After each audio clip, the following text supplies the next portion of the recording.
Toy izao indray avana ny teny zaraina izay omena antsika anio. Ry olon Kristy sitrany ny marary.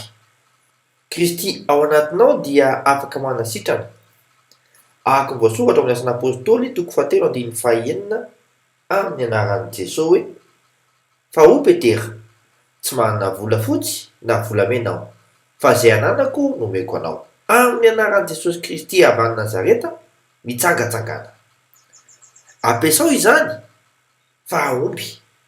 Araka ny asan'ny apôstôly toko 7:7 amin'ny anaran'i Jesosy hoe: ary noraisiny tamin'ny tanany ankavanany rahalehilahy ka natsangany.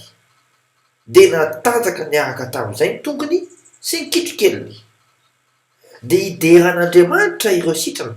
Araka ny voasoratra amin'ny asan'ny apôstôly toko 7:8 amin'ny anaran'i Jesosy hoe: ary niatsabotra izy ka nijoro, dia nitsangatsangana ary niara-niditra taminy ho eo amin'ny kianjan'ny teboly. Nitsangatsangana sy nitsamboamboatra sy nideran'Andriamanitra. Ary manodidina ho talanjona. Araka ny voasoratra amin'ny asan'ny apôstôly toko 7:10 amin'ny anaran'i Jesosy hoe: ary fantany tsara fa io ilay mipetraka teo amin'ny vavahady hitsara endrika eo amin'ny teboly mba hiantrana, dia gaga sady tarantina ny olona noho izay tonga tamin-dra lehilahy.